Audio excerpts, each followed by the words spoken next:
He was dead serious about an attack, and if he ever gets out of jail, he would carry it out.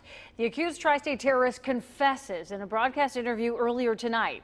It's a defense attorney's nightmare. Good evening, everyone. Chris Cornell, who goes by the name Rahil Mairous Ubaida, says leaders of the United States should be punished. Cornell was back in court today ahead of the release of that interview.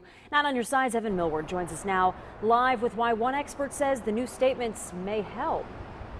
Well, yeah, and that's because a former defense attorney tells us these claims can be spun as totally unrealistic.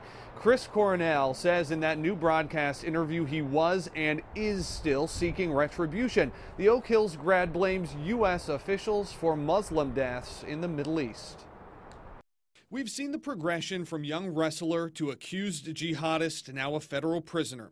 Christopher Cornell, calling himself Rahil Mairous Ubaida, says in a new broadcast interview U.S. leaders are threats to Islam, saying he'd take his gun and, quote, I would put it to Obama's head. I would have pulled the trigger. Then I would unleash more bullets on the Senate and House of Representative members, and I would have attacked the Israeli embassy and various other buildings. It's basically a confession. What does that do to this case? Well, you know, a confession, of course, can be very damaging, but it might also show that he's totally unrealistic about what he could accomplish.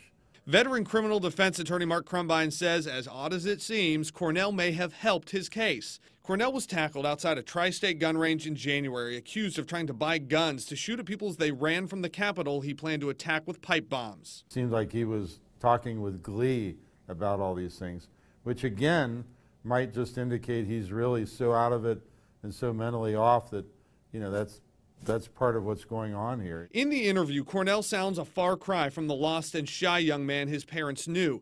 They turned down our follow-up request for comment on the new statements. A lost man turned defiant, quoting, they might say I'm a terrorist, but you know we see American troops as terrorists as well, coming to our land, stealing our resources and killing our people, raping our women. I think the key theme for the defense would be, you know, talk is cheap.